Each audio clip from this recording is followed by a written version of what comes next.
All right, companions, welcome back. We're diving into another intellectual salvage mission, this one straight from the archives of the Shadow Cabinet. So, tonight, we're digging up something that was buried on purpose. It's a worldview, a story that was intentionally scrubbed from public memory. Why? Well, it was just too inconvenient, maybe a little too challenging, for a world that's obsessed with constant, and you could argue, meaningless motion. So our mission here, together, is to really map out the structure of this forbidden philosophy. We're going to come face to face with what the source material calls the honesty of the terminal shudder. Kind of chilling, right? And at the heart of it all is this figure, not a comforting one, not a hero, but a figure of endings, the soothsayer. And get this, he's not some guardian of the status quo. He's a herald of destruction. He's here to announce an age that hasn't just shown up, it's been here the whole time. Okay, so let's get into it.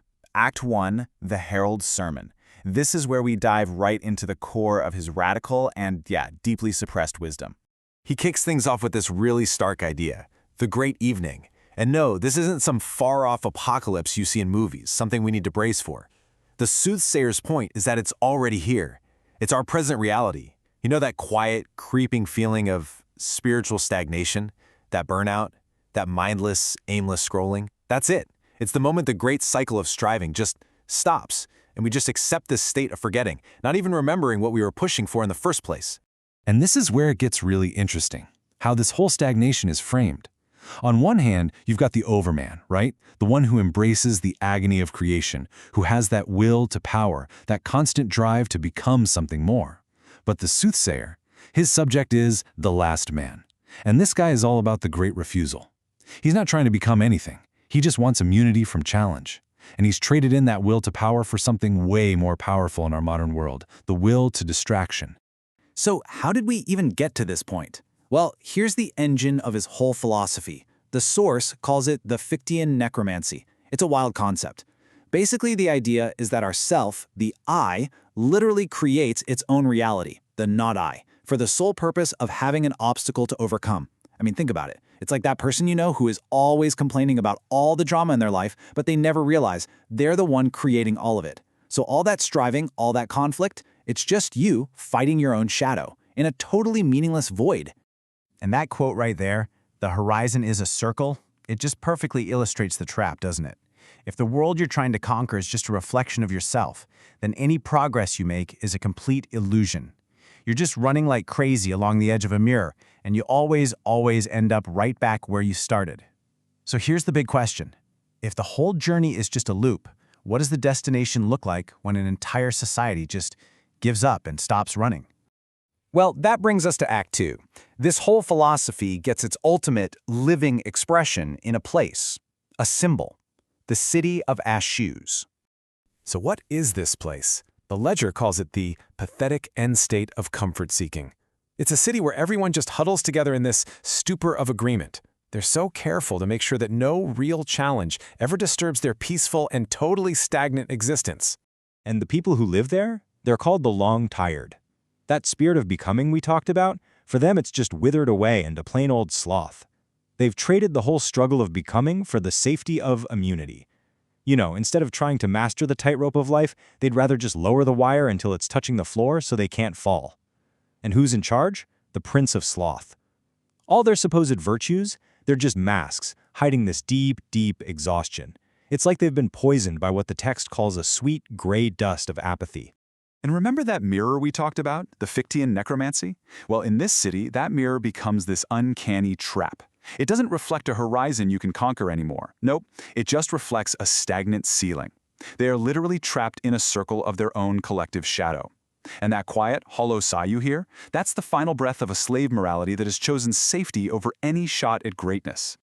Okay, so if this worldview is so potent, so powerful, why was it erased? Why have most of us never heard of it? And that question, my friends, brings us to Act 3, the grand deception, the cover-up. The investigation laid out in the source suggests that the powers that be had a deliberate strategy to shut this down. It was a four-step process, really. First, you label the message as heresy or just a joke from a court jester, nothing to be taken seriously. Step 2, you promote the gilded cage of comfort, of trivialities. Keep people distracted. Step 3, This pushes the whole idea into the shadows of human thought, and finally you take the very symbols of striving and ambition and use them as a shield against the soothsayer's terrifying static truth. So what was the motive behind all this? It boils down to one thing: fear, pure and simple. The sources argue that if this long tiredness was actually acknowledged as a real thing, well, our entire moral and legal systems, which are all built on the idea of personal responsibility and endless progress, they would just fall apart. The whole marketplace of distractions had to protect the status quo from this terrifying truth of the void. At the end of the day, it's pretty simple. A civilization that's absolutely terrified of endings could never tolerate a prophet who saw the end in everything. And that brings us to the epilogue. We've come to the conclusion of this salvaged prologue of the world, and it leaves us with one last, really unsettling image. The soothsayer's final narrative isn't a hero's journey. It's the opposite. It's an inverted hero's journey. It's the story of metamorphoses in reverse. The striver, the person with the potential to be the overman, doesn't rise up. Instead, they collapse. They fall back from all that potential and become the broken camel. And the crazy part, they're not weighed down by burdens, they're weighed down by the complete absence of them. And in that state, the only choice that makes sense is better to be a stone than a witness.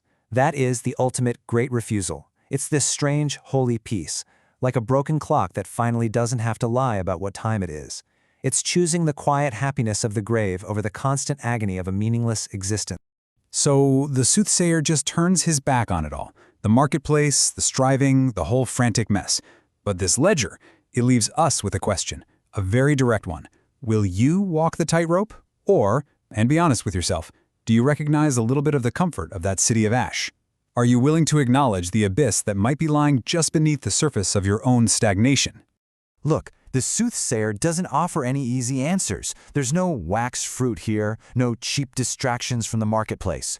All he offers is the cold, honest gaze of the moon. And with that, the ledger remains open.